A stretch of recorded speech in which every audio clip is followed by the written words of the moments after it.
दिल्ली दौरे पर मुख्यमंत्री पुष्कर सिंह धामी केंद्रीय नेताओं से सीएम कर सकते हैं मुलाकात। प्रदेश से जुड़े मुद्दों पर होगी चर्चा।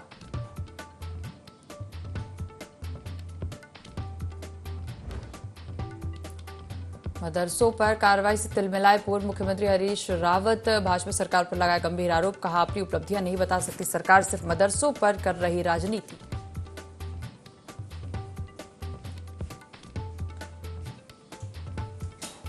महिला कांग्रेस आज जो करेगी मुख्यमंत्री आवास का घेराव। दोपहर 12 बजे होगा। प्रदेश अध्यक्ष ज्योति रौतेला के नेतृत्व में प्रदर्शन। कानून व्यवस्था, महिला सुरक्षा और लिव इन रिलेशन को लेकर होगा आंदोलन।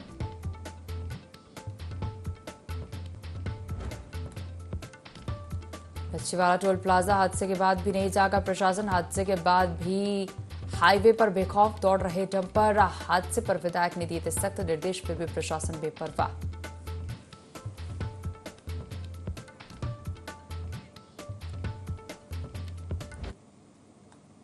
देवभूमि लाइव देख रहे हैं यहां पर, मैं हूं आपके साथ दिव्या। बुलेटिन की शुरुआत करेंगे देहरादून से खबर के साथ। चारधाम यात्रा को लेकर तैयारी तेज हो गई है। पिछले वर्ष की तुलना में इस बार 10 दिन पहले यात्रा शुरू हो रही है। पीएम मोदी के मुखवा हर्षिल दौरे से जबरदस्त माहौल बना है। पंजीकरण के दौरान श्रद्धालुओं में भी काफी उत्साह देखा जा रहा है। अब तक 7 लाख से ज्यादा यात्रियों ने पंजीकरण कराया है। 30 अप्रैल से चारधाम यात्रा की शुरुआत होगी।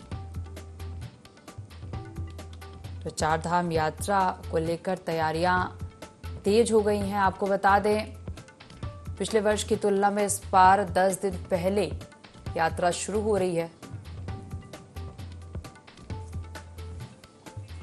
पीएम नरेंद्र मोदी के मुखवा हर्षिल दौरे से जबरदस्त माहौल बना। पंजीकरण के दौरान श्रद्धालुओं में भी काफी उत्साह देखा गया। अब तक 7 लाख से ज्यादा यात्रियों ने पंजीकरण कराया है और 30 अप्रैल से चारधाम यात्रा की शुरुआत होगी। चलिए इसी पर ज्यादा जानकारी लेंगे। सहयोगी विनय सूद हमारे साथ लाइव जुड़ गए। विनय, चारधाम यात्रा को लेकर देखा जाए तो तैयारियां तेज हो गई हैं और एक जबरदस्त माहौल भी जो है पीएम नरेंद्र मोदी के दौरे के बाद मुखवा हर्षिल में बना हुआ है। देखिए, आपको बता दें कि चारधाम यात्रा की शुरुआत जिस तरीके से 30 अप्रैल से होने जा रही है, तो उसको लेकर के जो तैयारियां हैं वो भी काफी तेजी से इस दौरान जो है उत्तराखंड में चल रही है। तो ऐसे में देखा जा सकता है कि मुख्यमंत्री पुष्कर सिंह धामी ने जिस तरीके से यहाँ पर समीक्षा बैठकें इस दौरान की हैं, तो ये दिशा निर्देश जो है तमाम जो अधिकारी हैं उनको इस दौरान दिए गए हैं कि हर तरह से जो है यहाँ पर पूरी जो व्यवस्थाएं हैं वो चारधाम यात्रा के लिए की जा सके, जिससे कि जो उत्तराखंड आने वाले जो यात्री हैं चारधाम यात्रा में जिस तरीके से यात्री आएंगे तो उनको किसी भी तरीके की असुविधा जो है इस दौरान ना हो सके। उनके लिए जो है पूरी तरीके से जो तैयारियां हैं वो यहाँ पर की जा सके। साथ ही साथ देखा जा सकता है कि किस तरीके से हर्षिल और मुखवा दौरे पर होते थे, उसके बाद में जो लोग हैं उत्तराखंड के उनमें काफी उत्साह जो है इस दौरान देखने को मिला है और बड़ी संख्या में जिस तरीके से यहाँ पर रजिस्ट्रेशन की अगर बात करें तो रजिस्ट्रेशन जिस तरीके से लगातार हो रहे हैं, ऑनलाइन रजिस्ट्रेशन अभी तक तो 7 लाख से ज्यादा हो चुके हैं। तो ऐसे में देखा जा सकता है दिव्या की पूरी जो तैयारी है वो यहाँ पर तेजी से चलती हुई इस दौरान नजर आ रही है चारधाम यात्रा को लेकर के। और अधिकारियों को जिस तरीके से दिशा निर्देश यहाँ पर सीएम धामी ने दिए हैं कि जो यहाँ पर श्रद्धालु जिस तरीके से बड़ी संख्या में पहुंचेंगे तो उनको किसी भी तरीके से कोई असुविधा ना हो, इसके लिए तमाम दिशा निर्देश अधिकारियों को सीएम धामी ने यहाँ पर दिए हैं। जी हालांकि देखा जाए तो अभी रजिस्ट्रेशन शुरू हुए महज 5 ही दिन हुए और 5 दिन में 7 लाख से ज्यादा यात्रियों ने रजिस्ट्रेशन करवाया है। इससे साफ तौर पर देखा जा सकता है कि यात्रियों में एक अलग ही उत्साह है। जी बिल्कुल दिव्या, यहाँ पर बात करें तो जो यहाँ पर यात्री जिस तरीके से देश विदेश से जो यात्री पहुंचते हैं तो ऐसे में काफी महत्वपूर्ण जो है इस दौरान यहाँ पर जिम्मेदारी भी हो जाती है। तो ऐसे में यहाँ पर बात करें सीएम धामी जिस तरीके से उत्तराखंड के विकास को लेकर के कर रही तो करते ही है, साथ ही साथ चारधाम यात्रा की अगर बात करें तो चारधाम यात्रा को लेकर के जिस तरीके से पूरा फोकस उत्तराखंड सरकार का है कि जो यहाँ पर जो चारधाम यात्रा होगी इसमें बड़ी संख्या में जब श्रद्धालु दर्शन करने के लिए पहुंचेंगे तो उनको जो है हर तरह से हर सुविधा जो है इस दौरान उपलब्ध कराई जा सके। और साथ ही साथ जिस तरह से समीक्षा बैठक यहाँ पर ली जा रही है, धामी ने अभी तक 2 बैठकें इस दौरान यहाँ पर की है, इसके बाद में अब आगे की जो रणनीति है वो भी इस दौरान तय की जा रही है। साथ ही साथ यहाँ पर बात करें जो मंदिर समिति है, मंदिर समिति द्वारा भी जो है पूरी तैयारी इस दौरान जोरों से चल रही है। तो ऐसे में देखा जा सकता है दिव्या कि अब जो चारधाम यात्रा जिस तरीके से यहाँ पर शुरू होगी 30 अप्रैल से जो है इसकी शुरुआत होनी है, उसको लेकर के जो यहाँ पर प्रयास है वो यही किए जा रहे हैं कि उत्तराखंड आने वाले हर तीर्थ यात्री को जो है पूरी तरीके से जो सुविधा है वो इस दौरान यहाँ पर मिल सके, जिससे कि कोई भी दिक्कत परेशानी का सामना इस दौरान उनको ना करना पड़े। साथ ही साथ देखा जा सकता है कि जो मौसम की अगर बात करें तो मौसम भी जो है कई बार चारधाम यात्रा के दौरान यहाँ पे रुकावटें पैदा करता है। तो ऐसे में जो है मौसम विभाग भी पहले ही मौसम को लेकर के जो है यहाँ पर अलर्ट जिस तरीके से जारी करता है, तो मुख्यमंत्री पुष्कर सिंह धामी इन चीजों को भी जो है ध्यान में रखते हुए इस दौरान नजर आते हैं। और जिस तरह से जो उत्तराखंड आने वाले जो श्रद्धालु हैं उनसे भी सीएम धामी यहाँ पर अपील करते हैं कि जो भी श्रद्धालु इस दौरान चारधाम यात्रा में पहुंचे तो वो पहले मौसम का हाल जान लें, उसके बाद में जो है उत्तराखंड चारधाम यात्रा में पहुंचे। तो ऐसे में देखा जा सकता है कि उत्तराखंड सरकार पूरी तरीके से जो है चारधाम यात्रा को लेकर के तैयारियों में जुटी हुई है दिव्या। और अब जिस तरीके से 30 तारीख से इसकी शुरुआत होगी तो स्वास्थ्य सेवाओं की अगर बात करें तो स्वास्थ्य सेवाओं को लेकर के भी जो है पूरी तरीके से यहाँ पर अलर्ट सीएम धामी ने अधिकारियों को किया है। और साथ ही साथ स्वास्थ्य मंत्री की भी अगर बात करें तो उन्होंने भी जिस तरीके से यहाँ पर बैठक ली है और जो अधिकारियों को दिशा निर्देश दिए हैं कि पूरी तरीके से जो है यहाँ पर जो श्रद्धालु जिस तरह से यहाँ पर पहुंचेंगे उनको कोई दिक्कत ना हो, इसके लिए जो है मेडिकल चेकअप के लिए जो कैंप है वो भी इस दौरान लगाए जाएंगे। जी विनय, यहाँ बात की जाए चाहे मौसम की या फिर स्वास्थ्य सुविधाएं की, लगातार जो है तैयारियां जारी है। यहाँ यात्रा रूट को लेकर भी तमाम बैठकें ली जा रही हैं और यात्रियों का आवागमन में कोई परेशानी ना उसे लेकर भी तमाम तैयारियां की जा रही हैं। जी बिल्कुल, देखिए दिव्या, यहाँ पर जिस तरीके से चारधाम यात्रा काफी ऐतिहासिक यात्रा इस दौरान रहती है। और पिछले वर्ष की अगर बात करें तो पिछले वर्ष में जिस तरीके से बड़ी संख्या में जो श्रद्धालु उत्तराखंड पहुंचे थे, चारधाम यात्रा जिस तरीके से श्रद्धालुओं ने की, तो ऐसे में अब यहाँ पर देखा जाए तो जो पहले से ही जो तैयारियां हैं चारधाम यात्रा को लेकर के इस दौरान की जा रही है। और मुख्यमंत्री जिस तरीके से पूरा फोकस सीएम धामी का यहाँ पर चारधाम यात्रा को लेकर के है, तो ऐसे में यही है कि अन्य राज्यों से आने वाले जिस तरीके से जो श्रद्धालु होंगे वो भी एक अच्छा मैसेज जो है उत्तराखंड के लिए लेकर के जाए कि किस तरीके से जो है उत्तराखंड में चारधाम यात्रा को लेकर के व्यवस्थाएं की है। साथ ही साथ जिस तरीके से सीएम धामी खुद यहाँ पर फीडबैक लेते हुए नजर आते हैं यात्रियों के बीच में जाकर के जो है इस दौरान वो उनके हाल जानते हैं, तो ऐसे में काफी सराहनीय जो है उसको भी यहाँ पर माना जाता है दिव्या। तो देखा जा सकता है कि जब जो चारधाम यात्रा जिस तरीके से शुरू होनी है 30 तारीख से, उसको लेकर के जो तमाम जो व्यवस्थाएं हैं वो इस तरीके यहाँ पर की जा रही हैं। हालांकि विनय, देखा जाए तो अभी प्रधानमंत्री नरेंद्र मोदी भी 6 मार्च को पहुंचे थे और देखा जाए तो चारधाम यात्रा के पहले ऐसा पहला मौका होगा जब पीएम नरेंद्र मोदी यहाँ पहुंचे हो दौरे पर, और उनके दौरे के बाद देखा जाए तो एक अलग ही उत्साह दिख रहा है वहां श्रद्धालुओं का। जी बिल्कुल, देखिए आपको बता दें कि जिस तरीके से शीतकालीन यात्रा के चलते यहाँ पर जो है प्रधानमंत्री नरेंद्र मोदी इस दौरान उत्तराखंड पहुंचे थे, तो अब जो है एक अलग ही उत्साह जो इस दौरान उत्तराखंड वासियों में दिखाई दे रहा है, क्योंकि चारधाम यात्रा की भी शुरुआत जिस तरीके से दिव्या यहाँ पर होने जा रही है, तो ऐसे में पूरी तरीके से जो व्यवस्थाएं हैं उनको दुरुस्त किया गया है। साथ ही साथ आपदा मित्रों की अगर बात करें, आपदा मित्रों की तैनाती भी जिस तरीके से अब की जानी है और जिस तरीके से जो समस्याएं इस दौरान देखने को मिलती है, चाहे भारी बारिश के चलते जो यहाँ पर मलबा जिस तरीके से पहाड़ी क्षेत्रों में आ जाता है, रास्तों का रह जाता है, इसके चलते भी जो है काफी दिक्कतें इस दौरान होती है और जो मार्ग है वो भी बाधित हो जाता है। तो ऐसे में उन सभी चीजों को जो है यहाँ पर ध्यान में रखते हुए जिस तरीके से यहाँ पर सीएम धामी लगातार प्रयास कर रहे हैं और जो चारधाम यात्रा है, चारधाम यात्रा को पूरी तरीके से दुरुस्त करने के दिशा निर्देश जिस तरीके से यहाँ पर मुख्यमंत्री पुष्कर सिंह धामी ने अधिकारियों को दिए हैं, तो ऐसे में यही है कि हर तरह से जो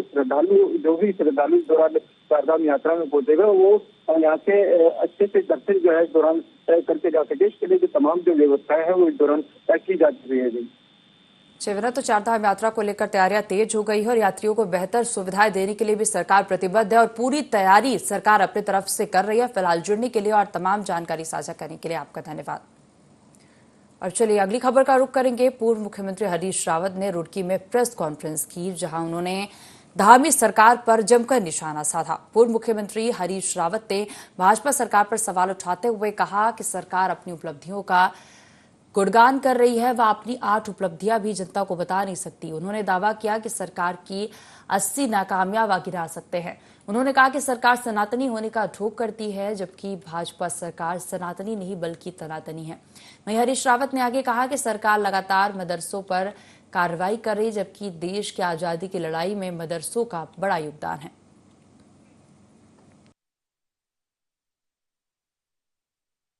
8 वर्ष में पूरे राज्य में 8 उल्लेखनीय काम नहीं बता सकती है भाजपा। किसी के बड़े कल्याण के काम किए हों 8, ये नहीं बता सकते हैं, लेकिन 80 विफलताएं मैं गिना सकता हूं जिससे इस राज्य की शान घटी है इन 8 वर्षों के अंदर। तो ये भाजपा के 3 + 5 या 8 वर्ष घोर निराशा के हैं। ये जन विरोधी है ये सरकार, और इन्होंने लोक कल्याण को तिलांजलि दे दी है। केवल असहिष्णुता, एक वर्ग विशेष के प्रति घृणा और नफरत की राजनीति को फैला करके अपना काम निकालना चाह रहे हैं। ये कार्रवाई एक असफल सरकार जिसके पास कुछ बताने के लिए नहीं है, वो अपनी असफलताओं को छुपाने के लिए और उनके से उठ रहे सवालों को ढकने के लिए इस तरीके का प्रपंच कर रहे हैं। ये प्रपंच है, बाकी कुछ नहीं है। और अवैध तो तब हो जब किसी कानून का उन्होंने उल्लंघन किया हो। आपका मदरसा बोर्ड है, उसमें अप्लाई करने की, मदरसा खोलने की पद्धति है। उन्होंने आपके पास अर्जी लगाई है, आपने उसमें निर्णय नहीं दिया है। आप निर्णय दीजिए। जब आपके निर्णय के बाद भी कोई खोलेगा तब तो अवैध कहलाएगा। जब आपने निर्णय ही नहीं दिया है तो आप उसको अवैध कैसे कह सकते हैं? और मैं तो आज दूसरी बात कर रहा हूँ, कह रहे हैं बच्चों का क्या होगा जो मदरसों में पढ़ रहे हैं। आप उनके भविष्य के साथ खिलवाड़ करने की इजाजत नहीं दी जा सकती। सासपुर में एक मां ने झाड़ फूक के चक्कर में 7 माह की बच्ची को छत पर रखी पानी की टंकी में डुबोकर हत्या कर दी।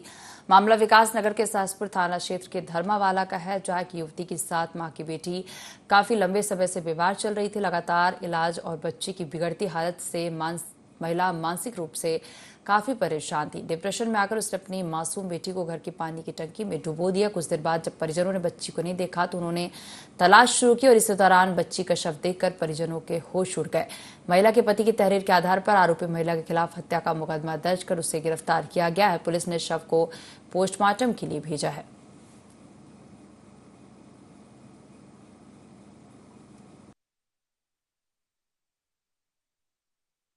सहसपुर के ग्राम धर्मावाला का मामला है, जिसमें एक व्यक्ति मुंतजी द्वारा थाने पे तहरीर दी गई है कि उनकी पत्नी साबिया द्वारा उनकी 7 माह की एक बालिका बरीरा उमर को पानी की टंकी में गिराया गया है तथा अपनी तहरीर में यह भी उल्लिखित किया है कि बच्ची कई दिनों से बीमार चल रही थी और उसके डॉक्टर और झाड़ फूक आदि भी चल रही थी। वो झाड़ फूक के लिए उसे ऊपर छत पे ले गई और फिर वापस जब आई तो और अपने कामों में लग गई।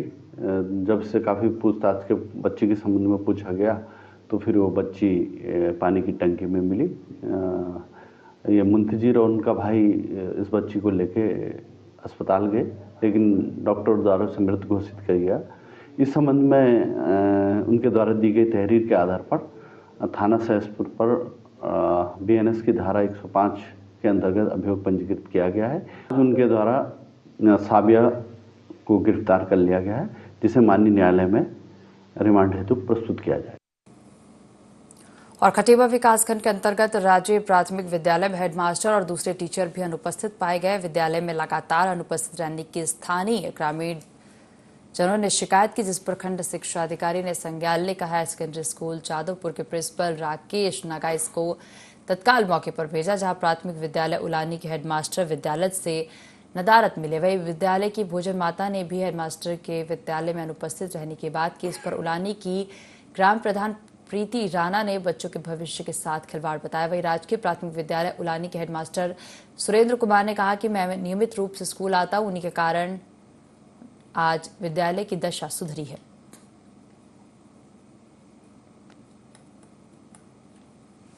अब यही है सर, जो सब कह रहे हैं वही समझ ले। मैं क्या कहूँ सर, छोटे वाले तो डेली आते हैं, जो आने लगा था 18 आएंगे लगातार। अच्छा। अगर छुट्टी कर गए तो 2-4 दिन तो 11, 12, 11 दुए तो है सर, कभी वे आए और वे छोटे वाले तो हर वक्त आते हैं। बच्चों के साथ तो खिलवाड़ हो रहा है, लेकिन जो भोजन माता ने कहा कि छोटे वाले गुरुजी कभी कराते, जब भी गई हूँ हाई स्कूल में मैंने उनको देखा है।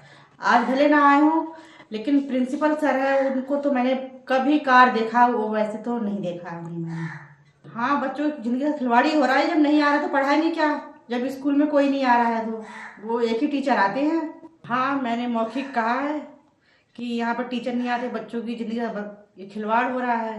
रोज दोनों टीचर आए, बच्चों को पढ़ाएं समय समय से। मुझे जैसी सूचना खंड शिक्षा अधिकारी महोदय के द्वारा विदित हुआ कि वहाँ पे एक भी अध्यापक नहीं है, कोई नहीं है, और आप जो है तुरंत वहाँ जाइए और सारी चीज़ को देखिए और वहाँ से वीडियो बनाइएगा। तो वो सब मैंने अपने अनुसार यहाँ पे ये सब बना रहा था कि कम से कम एक व्यक्ति तो होना चाहिए। खंड शिक्षा अधिकारी महोदय ने के द्वारा मुझे अवगत हुआ और सूचित हुआ मैं कि आपका पास का विद्यालय है, आप वहाँ जाके देखिए यथा स्थिति क्या है। तो वही यथा स्थिति मैंने वहाँ बता दी है। मैं बराबर नियमित रूप से और मेरे अध्यापक नियमित रूप से जो है विद्यालय आते हैं और विद्यालय का सुचारू रूप से कार्य हो रहा है। बराबर 2010 से मैं राजकीय प्राथमिक विद्यालय में प्रधानाध्यापक की पद पर जो है वहाँ पोस्टेड हूँ और मेरे सहायक अध्यापक महेश सिंह राणा जी वो सहायक अध्यापक के रूप में वहाँ मौजूद हैं। मेरे सहायक अध्यापक ने व्हाट्सएप पर एप्लीकेशन डाल दी और मैं कहा भैया आप चले जाइए, मैं विद्यालय जा रहा हूँ। रास्ते में मेरे को चक्कर आया और मैं सीधा हॉस्पिटल पहुँच गया। बाकी मेरे पीछे लोग पड़े हैं, क्यों पड़े हैं ये मुझे नहीं पता है। और खबर उत्तरकाशी से है, जहां चार धाम यात्रा शुरू होने से पहले नगर पंचायत गंगोत्री धाम ने पार्किंग एवं व्हील चेयर के लिए टेंडर खोले हैं, जिसमें पार्किंग का टेंडर 27 लाख एवं व्हील चेयर का टेंडर 27 लाख में खुला।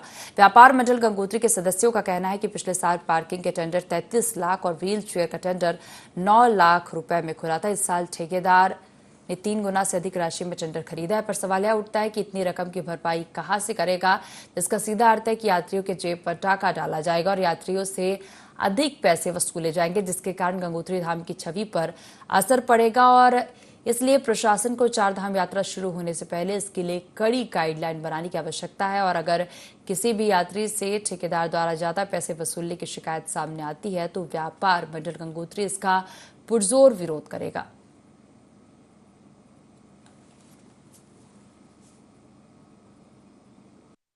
टेंडर निकाले व्हील चेयर और पार्किंग का।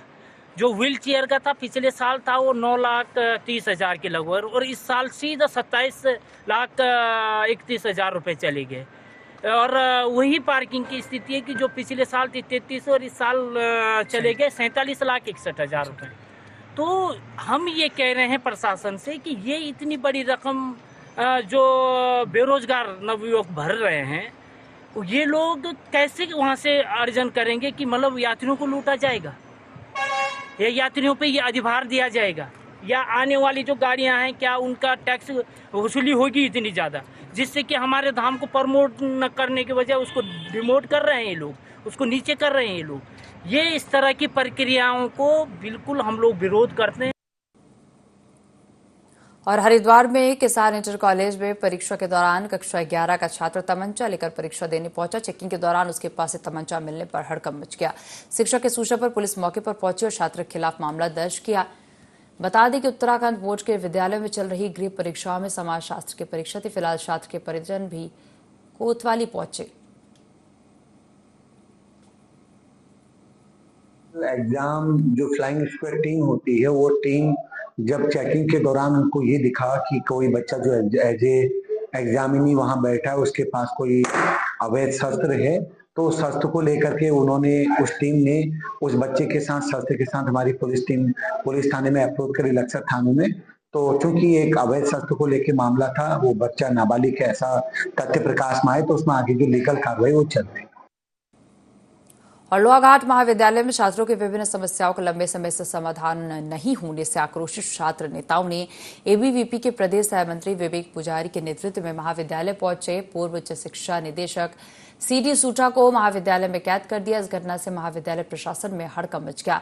महाविद्यालय प्रशासन के द्वारा छात्र नेताओं को समझाते हुए पूर्व उच्च शिक्षा निदेशक को रिहा करने को कहा गया। छात्र नेता समस्याओं के समाधान के लिखित आश्वासन पर अड़े रहे। एबीवीपी के प्रदेश सह मंत्री विवेक पुजारी और छात्र संघ अध्यक्ष ऋतिक ढेक ने कहा कि महाविद्यालय और विश्वविद्यालय प्रशासन की लापरवाही के चलते वर्ष 2020 से 25 तक जिन छात्रों ने परीक्षा दी उनमें से कई छात्र छात्राओं के रिजल्ट नहीं आ पाए, जिस कारण 1500 से 2 छात्रों का भविष्य अधर में लटक गया है। कई छात्र नौकरी पाने से वंचित हो चुके हैं। भारतीय विद्यार्थी परिषद छात्र संघ द्वारा अनेकों बार इसे कॉलेज में जो प्रवेश परीक्षा परिणाम है उन तीनों चीजों के लिए ज्ञापन दिया गया। अनेकों बार ज्ञापन देने के बावजूद भी अभी जो 2020 के बच्चे पास हो रहे हैं उनका रिजल्ट नहीं आ रहा। बच्चे अगर किसी जॉब में लगते हैं तो उनका रिजल्ट यहाँ से रिजल्ट नहीं मिल पाता, जिसके कारण बच्चों का भविष्य अंधकार में है। अगला कदम हमारा ये है कि अभी छात्र संघ और विद्यार्थी परिषद जो ये हमारे कॉलेज में प्रवेश परीक्षा और संबंधित जो समस्या है और जो वित्तीय अनियमितता के रूप हम लोग यहाँ पर धरना प्रदर्शन करने के लिए बैठेंगे। रिजल्ट को लेकर ऐसी कई समस्याएं हैं, चाहे प्रवेश हो, परीक्षा हो, परिणाम तीनों ही खराब चल रहे हैं। मैं बस हमने प्रिंसिपल से हमारे डायरेक्टर से या फिर हम सबसे अनुरोध करना चाहते हैं कि बच्चों के, चाहे आप हमको इसमें हमारा अपना लोभ नहीं है कि हम बच्चों के रिजल्ट के लिए यहाँ लड़ रहे हैं। हम चाहते हैं बच्चों का रिजल्ट सही हो, बच्चे परीक्षा दे रहे हैं, वो कहीं ना कहीं जाके आगे जॉब करेंगे, उनकी कितनों की जॉब होगी। ऐसे मेरे पास कितने बच्चों के फोन आते हैं जो आए दिन यहाँ से पास आउट हुए, उन्हें कम से कम 3 से 4 साल हो चुके हैं, मगर उनका कोई एक पुराना बैक का रिजल्ट अभी तक क्लियर नहीं हुआ है, ना उनकी मार्कशीटें कॉलेज में समय पहुंचाती। अगर कोई मार्कशीटें पहुंचती है तो उन मार्कशीटों में दिक्कतें हैं। अगला कदम यह है कि हमारा हमने अखिल भारतीय विद्यार्थी परिषद और पूरा छात्र संघ मिलकर एक साथ हमने निर्णय लिया है कि हम एक आंदोलन करेंगे, जिस आंदोलन में हमारी बहुत सारी मांगे हैं जिनके लिए हम लोग रहेंगे, चाहे वो हमें आमरण अनशन करना पड़े, चाहे वो 1 हफ्ते का हो, 1 दिन का हो, 1 महीने का हो, या फिर हमें चाहे साल भर भूखा रहना पड़े, मगर बच्चों के रिजल्ट जब तक सही नहीं रहेंगे हम उस आमरण अनशन के लिए हम बाध्य। और नगर पंचायत लंढौरा ने कस्बे में लगने वाले साप्ताहिक बाजार और तय बाजारी का ठेका देने के लिए नीलामी की प्रक्रिया आयोजित की। इसमें शकील अहमद ने सबसे अधिक बोली लगाते हुए 28 लाख की बोली लगाकर तय बाजारी का ठेका अपने नाम किया। अधिशासी अधिकारी हेमंत गुप्ता ने कहा कि कस्बा लंढौरा में तय बाजारी के साथ साप्ताहिक पीठ शुक्रवार को लगती है, जिसमें बड़ी संख्या में पीठ बाजार में लोग छोटे छोटे व्यापार करने आते हैं। अधिशासी अधिकारी ने कहा कि पारदर्शिता के साथ खुले में सभी की उपस्थिति में नीलामी प्रक्रिया की गई, जिसमें शकील अहमद ने सबसे अधिक बोली 28 लाख की लगाकर ठेका अपने नाम किया।